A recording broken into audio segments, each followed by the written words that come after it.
시청자 여러분 안녕하십니까? BOA 모닝뉴스 시작합니다. 미국의 전략폭격기 B-1B 랜서와 최첨단 무인 공격기가 한반도에 전개돼 한국군과 연합 공중훈련을 실시했습니다. 또 미국과 한국의 대규모 연합 군사훈련인 자유의 방패 훈련도 오는 13일부터 시작될 예정인데 미군의 전략자산 전개가 예상되는 가운데 양국군은 북한의 도발 가능성에 철저히 대비한다는 방침입니다. 박동정 기자가 보도합니다. 미국과 한국이 전략폭격기 B-1B 랜서가 참여한 연합공중훈련을 벌였습니다. 죽음의 백조로 불리는 B-1B 랜서는 스텔스 기능을 갖추고 최대 60톤에 가까운 폭탄을 장착할 수 있어 북한이 가장 두려워하는 폭격기 가운데 하나입니다. 이번 훈련에는 무인 공격기 MQ-9 리퍼도 전개됐습니다. MQ-9 리퍼는 최대 14시간 채공하면서 광범위한 탐지가 가능한 센서와 헬파이어 미사일 등 정밀 타격이 가능한 무장 능력을 갖춘 미국 공군의 최강 무인 공격기로 꼽힙니다. 미국과 한국 군 당국은 3일 이번 연합공중훈련을 서해와 중부 내륙 상공에서 펼쳤다고 밝혔습니다. 북한의 대륙간 탄도미사일 ICBM 시험 발사 직후인 지난달 19일 미한 연합비행훈련 실시 뒤 10일 만에 펼쳐진 이번 훈련은 북한의 핵과 미사일 위협에 대응하는 강력하고 신뢰성 있는 확장 억제를 행동화하는 미국의 의지와 양국 공군의 연합작전 수행 능력과 상호 운용성 향상에 크게 기여할 것이라고 한국 국방부는 밝혔습니다.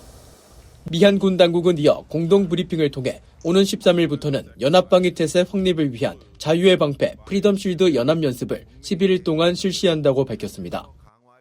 Freedom Shield is designed to strengthen defense and response capabilities of the alliance by focusing within the exercise scenario on things such as the changing security environment, DPRK aggression, and lessons learned from recent wars and conflicts. 특히 이번 연습에는 전임 문재인 정부 시절 중단됐던 전국급 연합훈련이 5년 만에 부활합니다. 또 이번 프리덤 쉴드 자유의 방패 연습 기간에는 쌍용 연합 상륙훈련과 연합 특수작전훈련인 티크나이프 등 20여 훈련들을 집중적으로 진행해 연합 야외 기동 훈련을 과거 독수리 훈련 때보다 높은 수준으로 확대 실시합니다. 전문가들은 미한이 연합연습을 확대하고 적극 공개하는 등 과거와 다른 모습을 보이고 있다며 이것은 대북 경고 차원의 조치라고 분석했습니다. 첫 번째는 기존에 했던 훈련을 다시 다 회복하고 복구하는 과정이다. 이전에 했던 것보다 어떻게 보면 일정 수준 더 강화되는 형식. 그거는 북한의 대비태세에 맞춰야 되니까 그렇게 되는 부분이 있고, 두 번째는 이 문제를 어쨌든 공개적으로 계속해서 얘기를 하고 있다는 거죠. 전문가들은 북한이 미한 연합연습과 확장 억제 강화, 그리고 전략자산 전개를 비난하면서 사사건건 엄중하고 압도적으로 대응하겠다고 이미 공언했기 때문에 이번 연습이 진행되는 동안 북한은 어떤 형태로든 도발할 가능성이 높다고 전망했습니다. BOA 뉴스 박동정입니다. 미국과 일본, 인도, 호주가 참여하는 4자 안보대화 쿼드의 외교장관들이 북한의 탄도미사일 발사를 강력히 규탄했습니다. 토니 블링컨 미국 국무장관과 페니웡 호주 외교장관, 하야시 요시마사 일본 외무상, 자이산카르 인도 외교부 장관은 3일 인도 뉴델리에서 회담 후 발표한 공동 성명을 통해 유엔 안보리 결의를 위반한 지난달 18일 북한의 대륙간 탄도미사일 ICBM 발사를 포함해 북한의 불안정한 탄도미사일 발사를 규탄한다고 밝혔습니다. 이어 한반도의 완전한 비핵화에 대한 우리의 약속을 재확인하고 북한이 유엔 안보리 결의에 따른 의무 준수를 촉구한다고 말했습니다. 또 북한 정권에 의한 납치 문제의 시급한 해결 필요성을 재확인하며 영내외에서 북한과 관련된 핵과 미사일 기술의 확산 문제를 해결하는 것이 중요하다고 강조했습니다. 미국 정부가 최근 북한의 불법 외화벌이 활동을 돕는 개인과 기관에 독자 제재를 부과했는데 전문가들은 이 같은 독자 제재의 실효성에 의문을 나타냈습니다. 북한에 실질적인 타격을 주기 위해서는 제재 회피에 연루된 중국의 은행과 밀수 업체들에 대한 표적 제재가 필요하다고 지적했습니다. 조상진 기자가 보도합니다.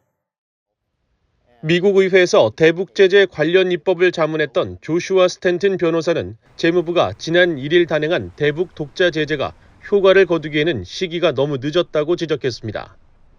이번 제재 대상에 오른 단체들은 이미 2년 전 민간 연구단체에 의해 불법 활동이 노출됐었고 유럽연합도 1년여 전 제재를 단행했다며 북한이 관련자들에게 위조 여건을 발급하거나 임무를 교체하는 방식으로 제재를 무력화하기에 2년은 충분한 시간이라고 설명했습니다. 그러면서 제재의 실효성을 높이기 위해서는 북한의 핵과 미사일 프로그램을 지원하는 중국 은행에 대한 조치가 필요하다고 지적했습니다. The most important thing is to go after the banking system and to make sure it's enforcing the law well. We can see from yesterday's action that that's not happening. And the banks that are doing the most to undermine the sanctions and to support North Korea's nuclear and missile programs are in China. 스탠튼 변호사는 또 북한이 미사일 개발 자금을 마련하기 위해 석탄 등을 판매하는 회사와 특정 기관 등을 대상으로 세컨더리 제재를 비롯한 표적 제재도 가할 필요가 있다고 제안했습니다. I think it should be targeting specific North Korean trading companies that are engaged in certain activities. And we have done some of this in the past. So it certainly includes targeting the companies that, for example, sell coal to raise money for the missile industry. We have got to do secondary sanctions against the companies that are buying North Korean coal in flagrant, open, clear violation of the sanctions. 전 백악관 국가안보회의 NSC 북한 담당 국장을 지낸 앤서니 루지에로 민주주의 수호재단 선임연구원도 미국 정부의 이번 독자 제재가 상징적 측면의 억지력에 초점을 맞추고 있는 것으로 보인다면서 실질적인 효과를 거두지 못할 것으로 전망했습니다. 그러면서 실질적인 제재 효과를 얻기 위해서는 제재 회피를 돕는 중국 은행에 대한 추적과 조치가 필요하지만 현재 그런 조짐은 전혀 없다고 지적했습니다. But right now, we're not even going after, the Chinese entities and individuals that are helping North Korea sanctions evasion. We're just commenting on those and, saying that North Korea is using networks inside of China, but we're not targeting them. 유엔 안보리 대북제재위원회 산하 전문가 패널을 역임했던 윌리엄 뉴콤 전 재무부 분석관도 미국 정부의 제재는 환영하지만 북한의 도발에 대한 대응으로는 매우 불충분하다고 지적했습니다. 그러면서 제재는 그것을 이행하고 집행하려는 정치적 의지만큼만 효과적이라며 현재 미국 정부가 대북 제재와 관련해 갖고 있는 정치적 의지는 매우 약해 보인다고 평가했습니다. BOA 뉴스 조상진입니다. 미국 상원에서 북한 인권법을 5년 더 연장하는 내용의 법안이 다시 발의됐습니다.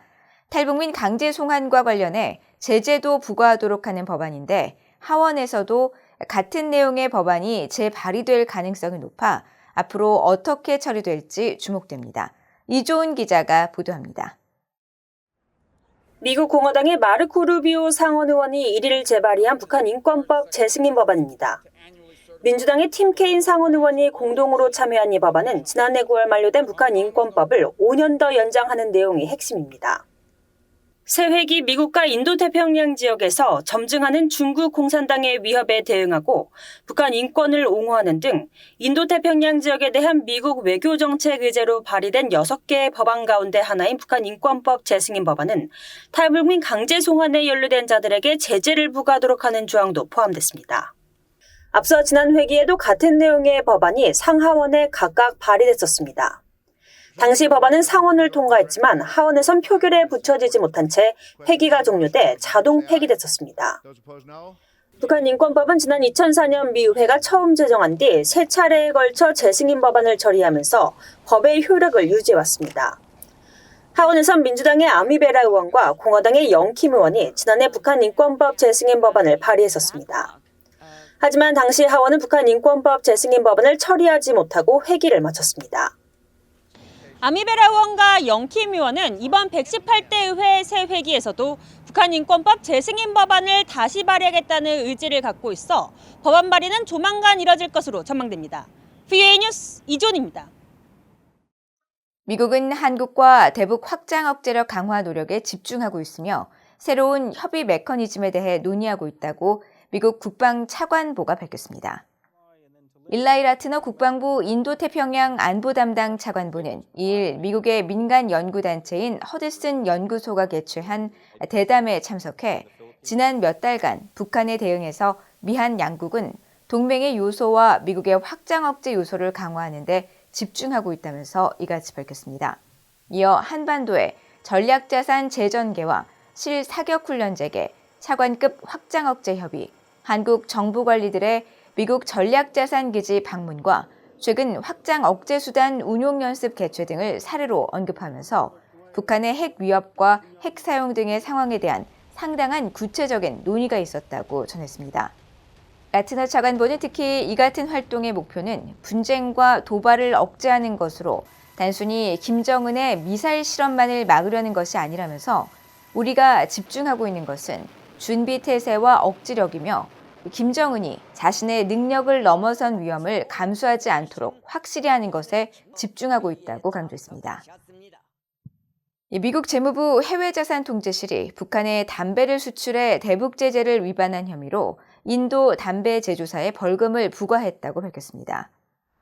해외자산통제실은 이를 북한에 담배를 수출해 대북 제재를 위반한 인도 뭄바이 소재 담배 제조사 고드프리 필립스 인디아에 벌금으로 미화 33만 2,500달러를 부과했으며 회사 측이 이에 합의했다고 전했습니다. 재무부에 따르면 인도 담배 회사는 지난 2017년 미국의 금융체계를 이용해 북한에 수출한 담배 판매 대금을 받으면서 미국의 북한 제재 규정을 위반했으며 담배 수출 대금 약 37만 달러를 미국 금융기관을 거쳐 송금받은 것으로 드러났습니다. 재무부는 북한이나 다른 제재 대상 국가로 담배 등 가치 있는 상품을 수출하면서 미국의 금융체계를 이용할 경우 해외 자산통제실의 처벌을 받을 가능성이 커진다면서 이는 미국의 외교 정책과 국가 안보에 해를 끼치기 때문이라고 설명했습니다. 이상으로 BOA 모닝뉴스를 모두 마칩니다. 시청해주신 여러분 고맙습니다.